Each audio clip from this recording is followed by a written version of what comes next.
बात पिछले हफ्ते की याद करिए। कांग्रेस अध्यक्ष ने अमर्यादित तरीके से शब्द का इस्तेमाल करते हुए कहा था कि बीजेपी के यहां से कभी किसी नेता ने शहादत नहीं दी। उसी बीजेपी के संस्थापक रहे और पूर्व प्रधानमंत्री अटल बिहारी वाजपेयी की समाधि पर आज राहुल गांधी ने पहुंचकर श्रद्धांजलि दी। बीजेपी पूछने लगी कि यह संयोग है या प्रयोग है। विश्लेषक इसे राहुल गांधी का प्रयोग बताते हैं। 21वीं सदी के 22वें साल के आखिरी हफ्ते में अब फिर सियासी चर्चा अटल बिहारी वाजपेयी तक पहुंची।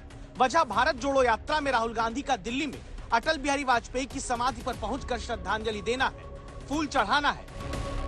वो अटल बिहारी वाजपेयी जिन्हें 90 के दशक में भी विरोधी कहते थे, वाजपेयी अच्छे हैं लेकिन पार्टी बुरी है। वाजपेयी तो अच्छा है मगर पार्टी ठीक है।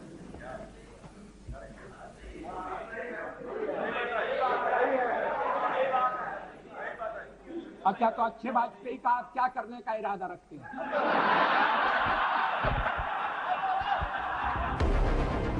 क्या उन्हीं अच्छे वाजपेयी की समाधि पर राहुल गांधी पहुंचकर सियासत का कोई प्रयोग करना चाहते हैं? इसे समझे उससे पहले याद करते हैं 2003 में सोनिया गांधी के शब्दों पर जवाब अटल बिहारी वाजपेयी का। मैं पढ़कर दंग रह गया जब मैंने श्रीमती सोनिया जी का भाषण पढ़ा।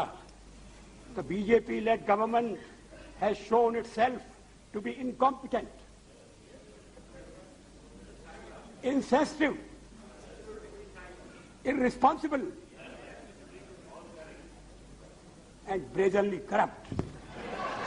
मतभेद होंगे, उनके बारे में यह आपका मूल्यांकन है।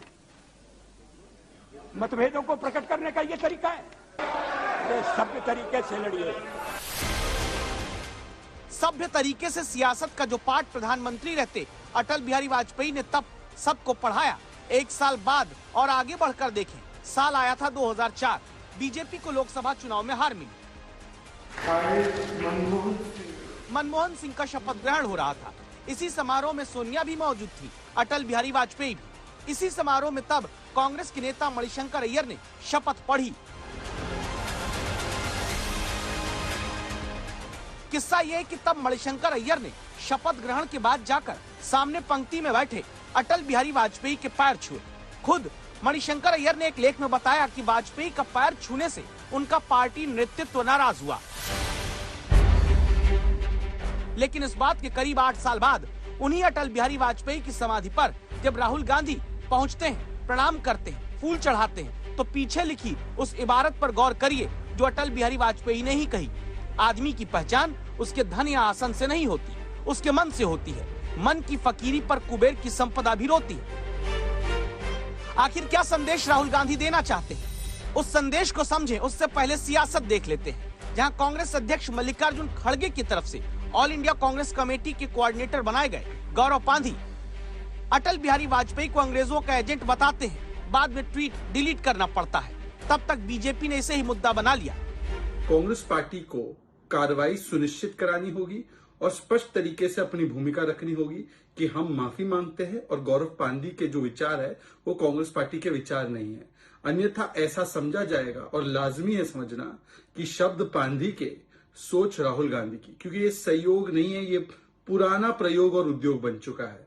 अटल जी ने हमेशा इस देश को तोड़ने का काम नहीं किया, इस देश को जोड़ने का काम किया और इसलिए अटल जी आदरणीय है, क्योंकि आखिरी राहुल जी जो मकसद लेके निकले हैं उसमें अटल जी का भी विचार उसमें है और इसलिए एक ऐसे शांति दूत के समाधि पे अगर राहुल जी जाते तो गलत नहीं। राहुल गांधी चौधरी चरण सिंह की समाधि पर भी पहुंचे, जो इंदिरा गांधी की राजनीति के आलोचक रहे। राहुल गांधी बाबू जगजीवन राम की समाधि पर भी पहुंचे, जिनके लिए कहा गया कि वो इंदिरा गांधी का तब साथ छोड़ दिए जब इंदिरा को पार्टी में विरोधी चारों तरफ से घेर रहे थे। लेकिन खबर है अटल बिहारी वाजपेयी की समाधि पर राहुल का पहुंचना। राहुल गांधी का अटल बिहारी वाजपेयी की समाधि में जाना कोई संयोग नहीं है, ये बिल्कुल एक प्रयोग है। राहुल गांधी एक अपने तरीके से एक बात ये जरूर दिखाना चाहते हैं कि जो वाजपेयी जी की जमाने की जो भाजपा थी वो शायद आज की भाजपा से बेहतर है। राहुल गांधी एक और संदेश देना चाहते हैं कि अगर देश का नेता अटल बिहारी वाजपेयी जैसा हो, संवेदनशील हो, सबको साथ लेके चलना हो, वो प्रधानमंत्री हो तो उसका आदर और सम्मान करना चाहिए। संभव है कि राहुल गांधी भारत जोड़ो यात्रा के दौरान सदैव अटल समाधि पर पहुंचकर सियासत में विपक्ष को भी साथ जोड़ो वाला संदेश दे रहे हैं, लेकिन क्या ऐसे संदेशों से वाकई सियासत में कुछ बदलता है?